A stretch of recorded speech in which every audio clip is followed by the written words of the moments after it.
Agora sim, estamos ao vivo, fora Bolsonaro. Estamos ao vivo.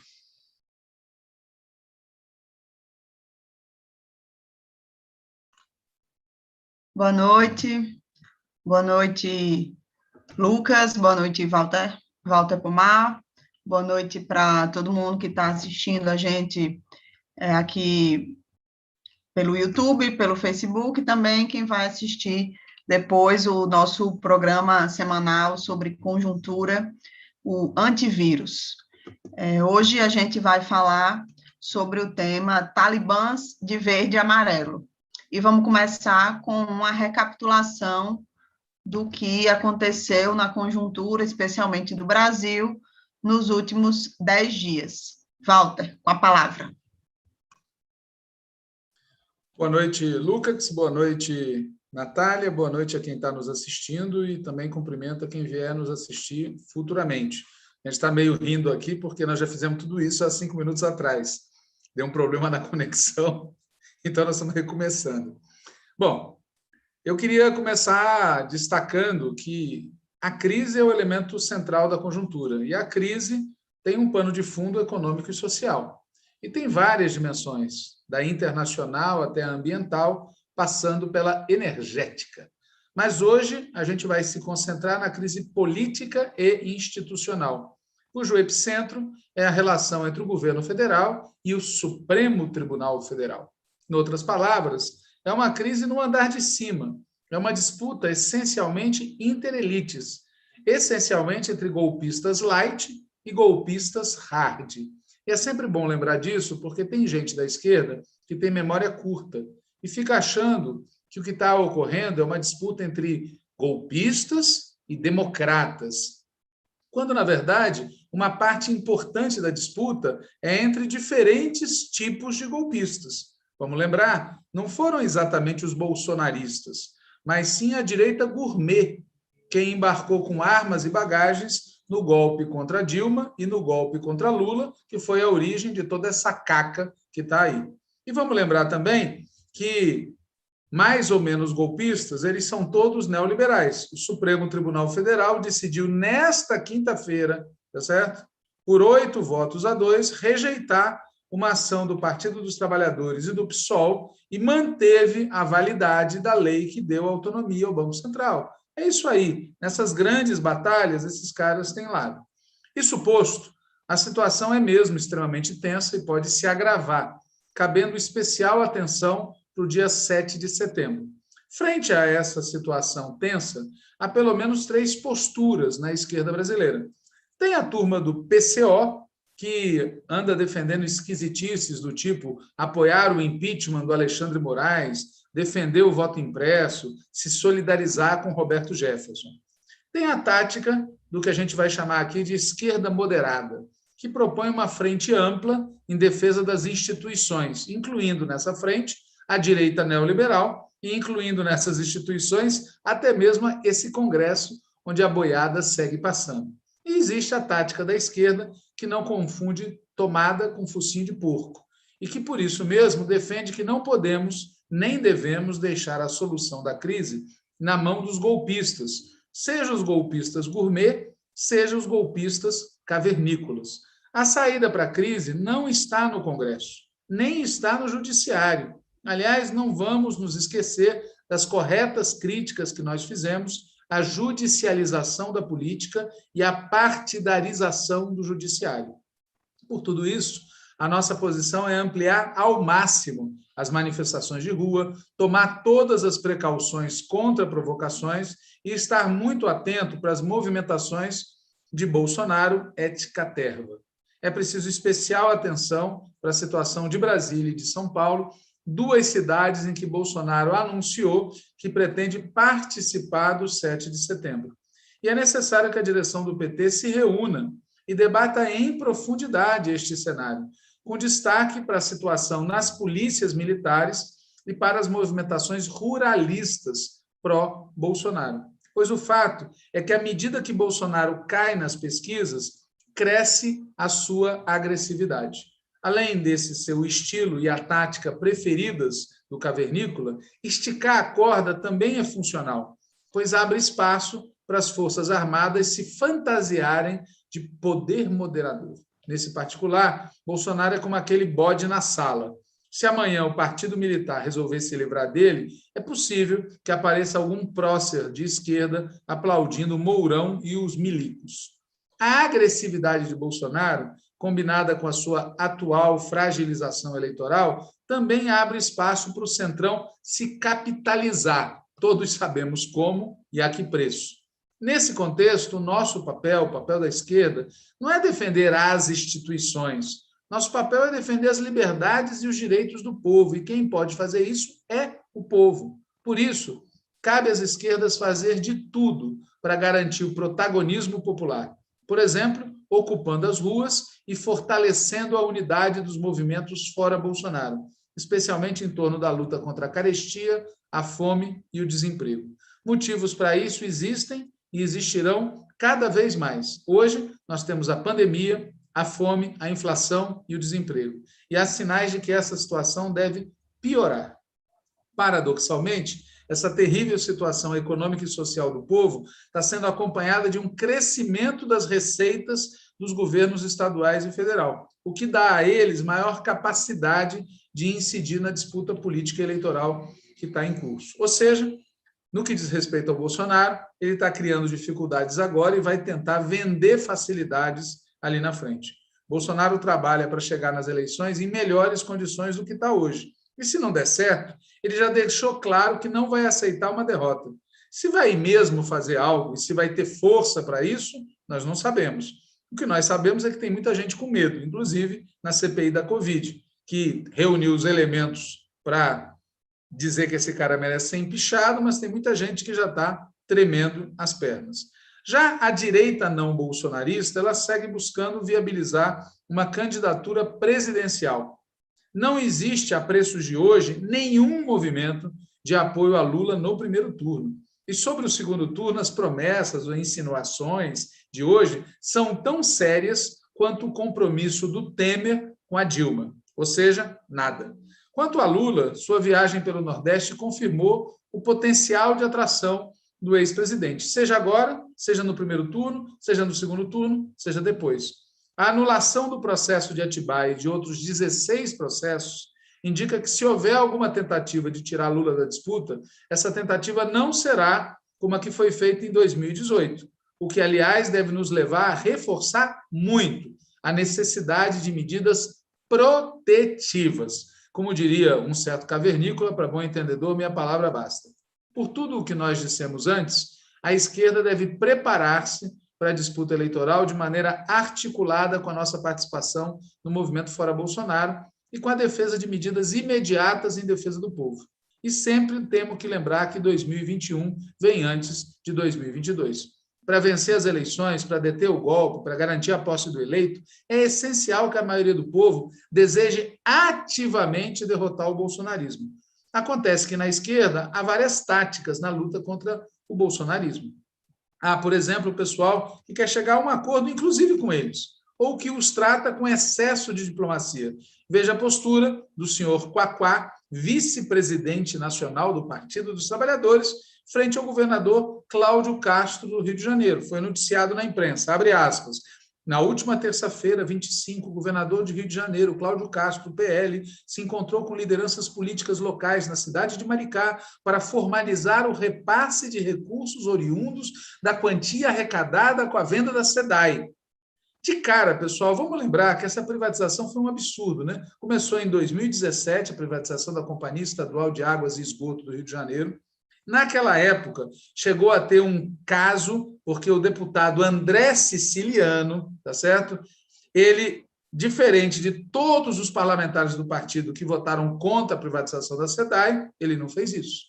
Bom, posteriormente, muita água passou por debaixo dessa ponte e, em 2021, a Assembleia Legislativa do Estado do Rio de Janeiro, curiosamente presidida pelo mesmo André Siciliano, barrou a privatização da Companhia Estadual de Águas e Esgotos. Teve uma votação a favor de um projeto que colocava um freio nesse movimento. Acontece que o governador não deu a mínima e seguiu adiante. A Casa Civil do governo do Rio de Janeiro prosseguiu o processo de privatização e meteu ficha. E na Bolsa, quando a privatização ocorreu, sabe quem estava lá? O senador Flávio Bolsonaro, o ministro da Economia Paulo Guedes, o presidente Bolsonaro e o governador Cláudio Castro. Cláudio Castro, no leilão da SEDAI. Isso foi agora, 30 de abril, segundo eu vi na imprensa. E esse mesmo governador vai lá agora e distribuir os recursos do botim, né? E o Quaquá cobre ele de elogios. Não dá para dizer que é surpresa, pois o Quaquá, vamos lembrar, defendeu o apoio a um candidato malandro bolsonarista na eleição de Belford Roxo, depois defendeu o apoio ao Arthur Lira na eleição da presidência da Câmara. E agora, se ele não nos surpreende, ele não é o único que trata os bolsonaristas com excesso de diplomacia.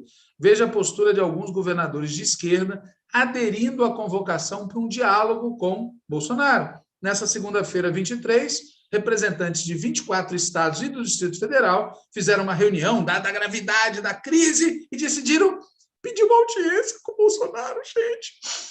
Eu fico até emocionado com a força, com a... Sim, é uma coisa legal, né? Você sente firmeza na defesa da democracia. Pediram uma audiência com o Bolsonaro para diminuir a tensão entre os poderes.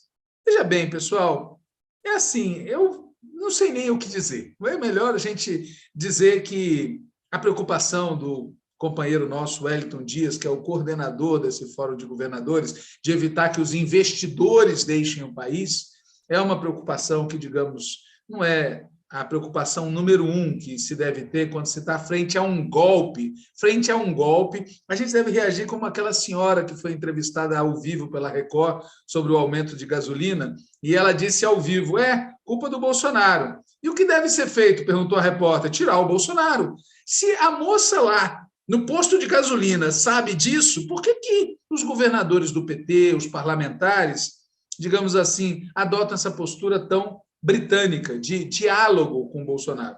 Veja o voto no Aras, de que a Natália vai falar, veja a defesa que alguns parece que estão fazendo do André Mendonça, veja a atitude excessivamente britânica das nossas bancadas no Congresso. Bom, da nossa parte, a gente está com a moça lá do posto de gasolina. O que a gente quer é derrotar o bolsonarismo. E queremos isso por uma razão simples. Derrotar o Bolsonaro, o impeachment, é a única maneira segura de impedir que eles tenham meios para tentar nos derrotar. E o dia 7 de setembro vai ser muito importante nesse sentido.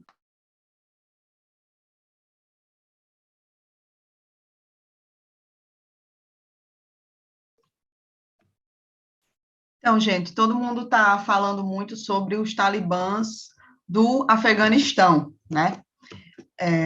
Walter já comentou um pouco sobre toda a complexidade daquela situação, inclusive sobre isso, eu recomendo, para quem não viu, assistir a parte final do último programa Antivírus, mas hoje a gente quer lembrar um pouco dos talibãs de verde e amarelo, que são quem, né? Por um lado, a extrema-direita que está preparando manifestação no dia 7 de setembro. Não se trata só do presidente, dos seus parlamentares mais fiéis, dos seus ministros militares, né? Tem uma convocação nas polícias, né? Vejam o caso do comandante lá de São Paulo, que foi punido, né? A partir da convocação que foi feita. Tem convocação nos setores, em setores da reserva das Forças Armadas, entre os ruralistas, né? Teve recentemente o episódio do cidadão, liderança entre os ruralistas, que foi convocado a depor na PF, e se locomoveu até a sede da Polícia Federal dirigindo um trator, né, um ato simbólico, evidente. Tem gente do tipo Roberto Jefferson, né, hoje preso e escalando cada vez mais nas declarações, falando abertamente sobre golpe. Sérgio Reis, enfim, tem uma convocação na militância mais aguerrida deles que está forte, né, não é desprezível. E tem rumores de que estão tentando montar um acampamento permanente em Brasília após a manifestação. É claro que entre tentar montar um acampamento, entre convocar os atos e efetivamente realizar uma manifestação massiva, montar efetivamente um acampamento permanente na frente do Congresso, muita coisa pode acontecer, né? Ou seja, tentar e convocar não é o mesmo que conseguir. Mas a preço de hoje é isso, a convocação está intensa do lado de lá e parece que está, de certa forma, numa crescente. E essa turma de Bolsonaro parece que estudou com o PT de antigamente sobre como fazer da atuação institucional combustível extra para a mobilização das ruas, né? Vide o exemplo mais recente, o pedido de impeachment agora do ministro do STF.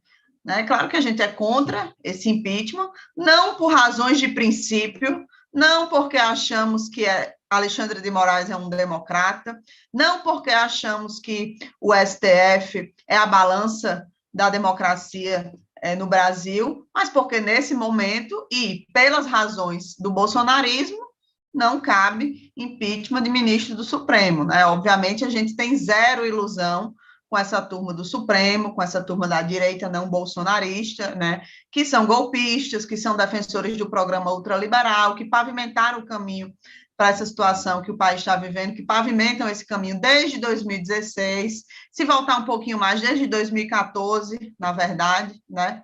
Agora, é importante perceber que Bolsonaro e a sua trupe não têm nenhum pudor, não têm nenhum receio de criar, né, tensões altas e fortes com essa ala supostamente limpinha da direita, né, essa ala que posa de democrática, embora de democrática geralmente tenha só o passado, e às vezes nem isso, né, em muitos casos. O tensionamento que Bolsonaro faz permanentemente, às vezes sobe mais de tom, às vezes dá uma diminuída, não é burrice, né, não é impulso incontrolado, não são erros, né, do ponto de vista deles, obviamente.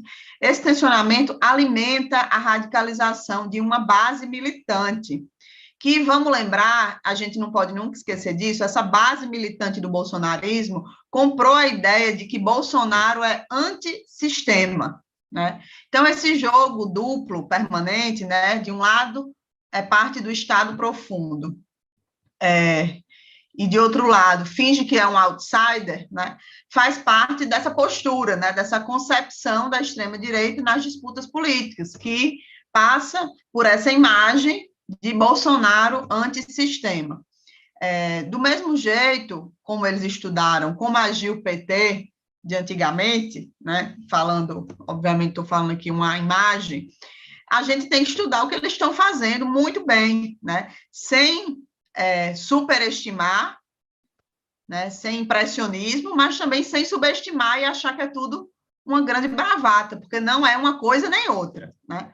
Então, eu acho que a gente precisa urgentemente reaprender e, na verdade, querer, né, reaprender e querer utilizar a nossa presença no parlamento, utilizar a nossa presença nos governos para politizar esse país, né, para criar tensão mesmo, né, para aumentar a indisposição de uma parcela do povo que está sofrendo, está sendo jogada em condições de vida muito ruins pelo governo Bolsonaro, né, e mobilizar essa parcela do povo para ir às ruas, né, no dia 7 e nas próximas datas de mobilizações que forem tiradas. Ou o exemplo dos indígenas. Os indígenas estão fazendo uma marcha em Brasília, uma marcha nacional, mais de 6 mil indígenas estão acampados, não é um ato de um dia que começa ali, termina ali, estão acampados em Brasília, vieram do país inteiro para mobilizar contra a questão do marco temporal em relação à demarcação de terras indígenas, que é pauta dos ruralistas e que Bolsonaro está defendendo ferrenhamente, enfim, está em julgamento no STF. Então, é um exemplo, né, de algo possível de ser feito, está sendo feito, os indígenas estão conseguindo fazer, então, certamente, outros setores da esquerda brasileira, da sociedade, de uma forma geral, têm condições de organizar coisas similares na luta contra a reforma administrativa, por exemplo, e outras que precisam ser travadas aí nas próximas semanas e meses, né, até a próxima eleição. Só que aí, concretamente, o que é que a gente está fazendo, né? O que é que a maior parte da esquerda está fazendo? Tem vários exemplos emblemáticos, né, de um caminho totalmente oposto a esse que deveria estar sendo implementado. Primeira coisa, tudo indica que os nossos senadores votaram a favor da recondução de Aras. Né? A votação é secreta, não temos como afirmar, né? Mas o baixo perfil da sabatina, adotado na sabatina, na minha opinião, indica isso. A votação foi 55 contra 10, né? A gente perguntou sobre esse assunto no Diretório Nacional 1, 2, 3 vezes e teve 0 resposta. Então, tem uma omissão, né, em falar sobre o assunto, e se quer informar qual foi o voto.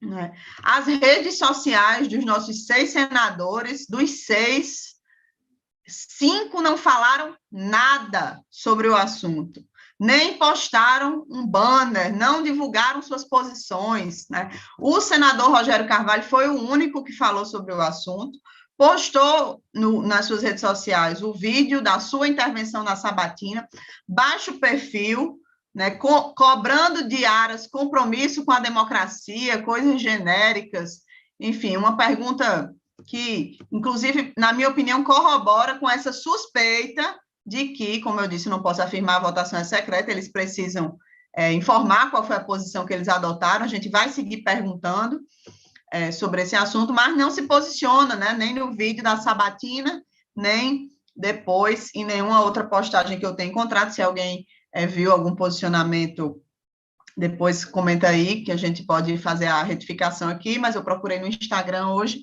e não vi posicionamento de nenhum deles. Então, esse é um primeiro exemplo absurdo, na minha opinião, de que estamos fazendo o oposto do que deveríamos estar fazendo. Votar a favor da recondução de Aras na Procuradoria-Geral da República é inaceitável. Né? Segunda coisa, tem rumores de que certas figuras da esquerda estariam articulando pela aprovação do nome de André Mendonça para o Supremo Tribunal Federal. É exatamente isso que eu falei. Há rumores de que tem gente fazendo isso, articulando a aprovação de André Mendonça para o Supremo Tribunal Federal.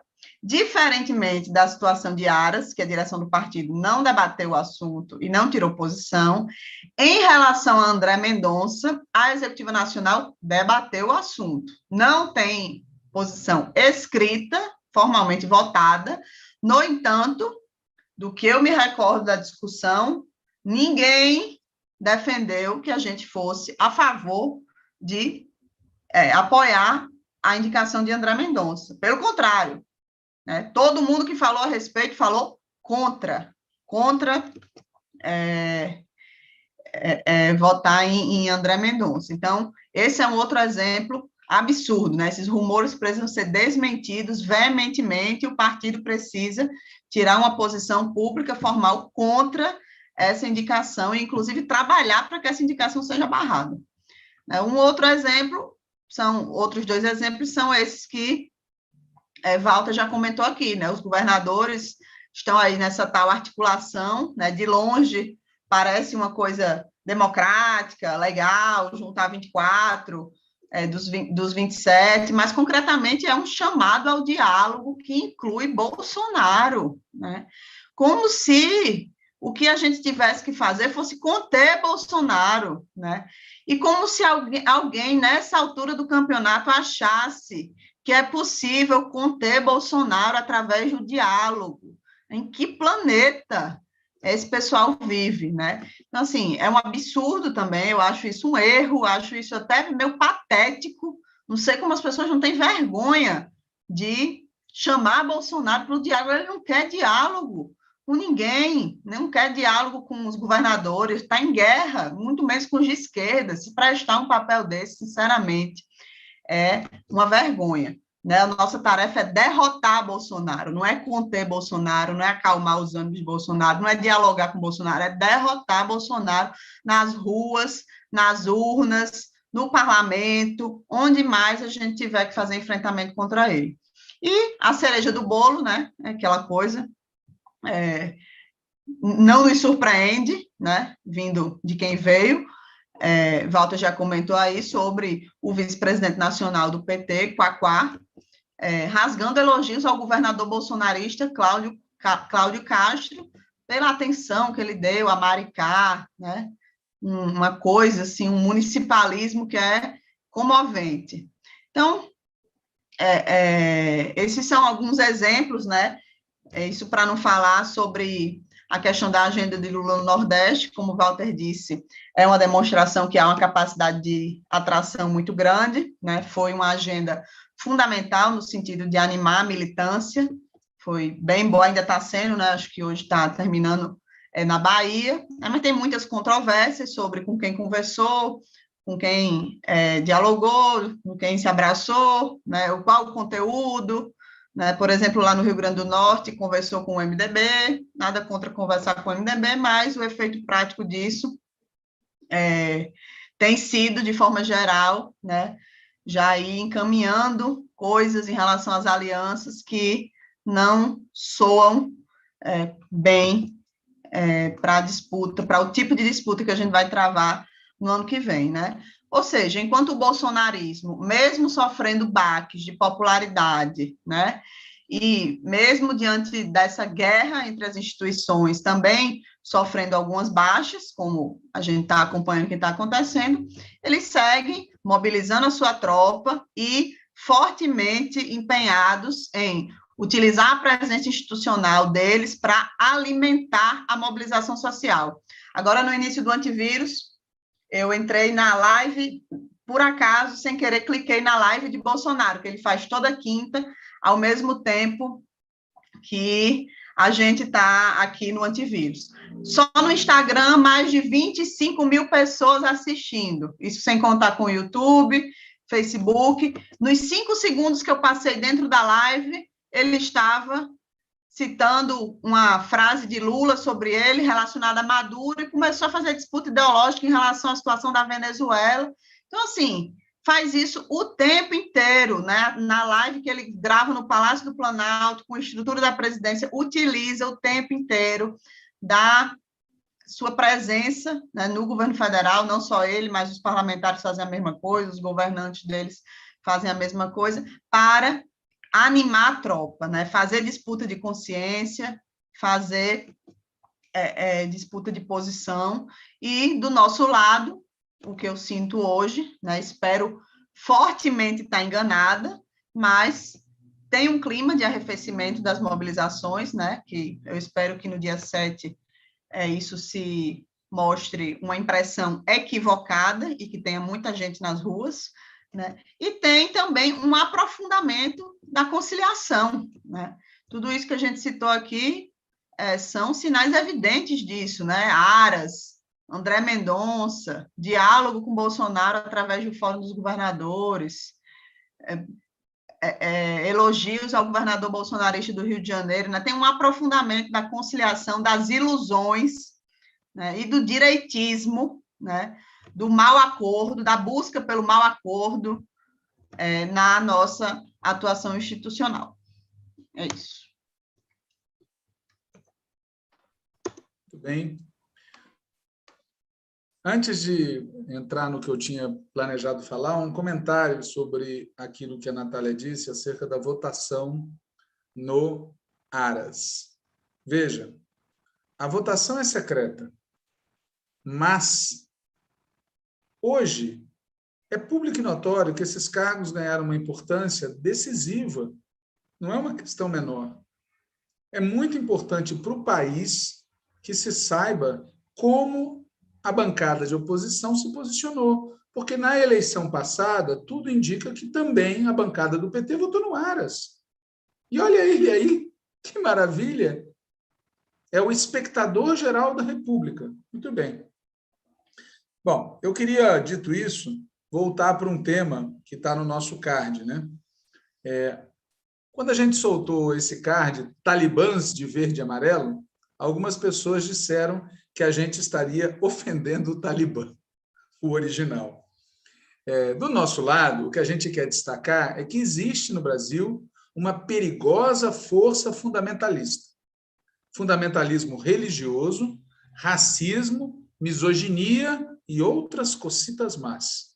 Uma força fundamentalista, perigosa, que não é apenas uma força política, é também uma força militar, porque tem apoio nas Forças Armadas, nas polícias, nas milícias e em um bando de civil com dedo nervoso, e que comprou muita arma nesse período.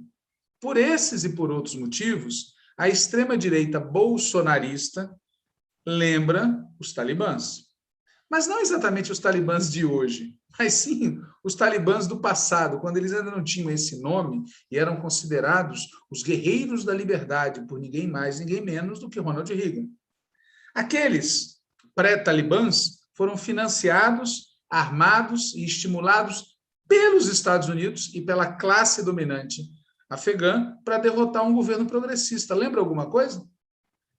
Aqueles reclamavam publicamente, inclusive em espaços europeus protegidos, reclamavam dos comunistas, porque os comunistas haviam ensinado as mulheres afegãs a ler e a escrever. Os nossos talibãs de verde e amarelo lembram esses talibãs do passado. Não que os atuais talibãs tenham mudado em questões essenciais. Não que tenham se tornado democratas ou qualquer coisa assim. Mas o fato é que os talibãs de 2022 puseram os Estados Unidos para correr. Já os talibãs verde e amarelo são um capacho dos Estados Unidos. E para a gente não ser acusado de não ter falado de flores, é importante lembrar que no Brasil também existe um empresariado talibã. Eu fui falar isso numa entrevista um dia desses, numa rádio de um estado do Nordeste do país. O dono da rádio ficou muito nervoso. Solidariedade de classe, sabe como é, né? Mas o fato é que tem um empresariado talibã. Vejam essa notícia que saiu agora na Fórum. Fábio Rigo, herdeiro da marca Arroz Prato Fino, a mais vendida do Rio Grande do Sul, usou suas redes sociais para atacar a vacina e o Sistema Único de Saúde. Em uma postagem nas redes, Rigo diz: "E pau no cu do SUS, quero que seja vendido, quem pode mais chora menos, lei da selva." Ele ainda disse que tive Covid e não me fez cócegas. Prefiro o Covid do que essa merda de vacina, acrescentou esse simpático empresário. Ele tem um print fechado, teve muita reclamação, e quem é esse cidadão? O filho do Celso Rigo, dono do Arroz Prato Fino, que é o mais vendido no Rio Grande do Sul. Muito bem.